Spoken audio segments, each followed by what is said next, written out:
Aloha! Welcome to KTA's Cooking on Recipes. I'm Chef Ryan Covert, and today we're going to make watermelon gazpacho with grilled corn relish.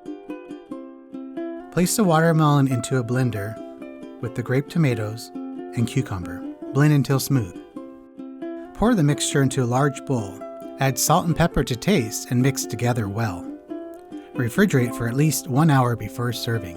While the gazpacho is cooling, preheat grill to medium-high heat. Drizzle the corn with olive oil and season with salt and pepper. Grill the corn, turning it every few minutes until each side is a light golden color. About 6 to 8 minutes. Let the corn cool, and then cut the kernels off the cob. In a medium bowl, add cut corn, red pepper, mint, feta, and season with salt and pepper. To serve the gazpacho, ladle the chilled soup into bowls and garnish with the corn relish. Enjoy this refreshing soup for a light lunch on a warm day. For this recipe and more, visit ktasuperstores.com/recipes.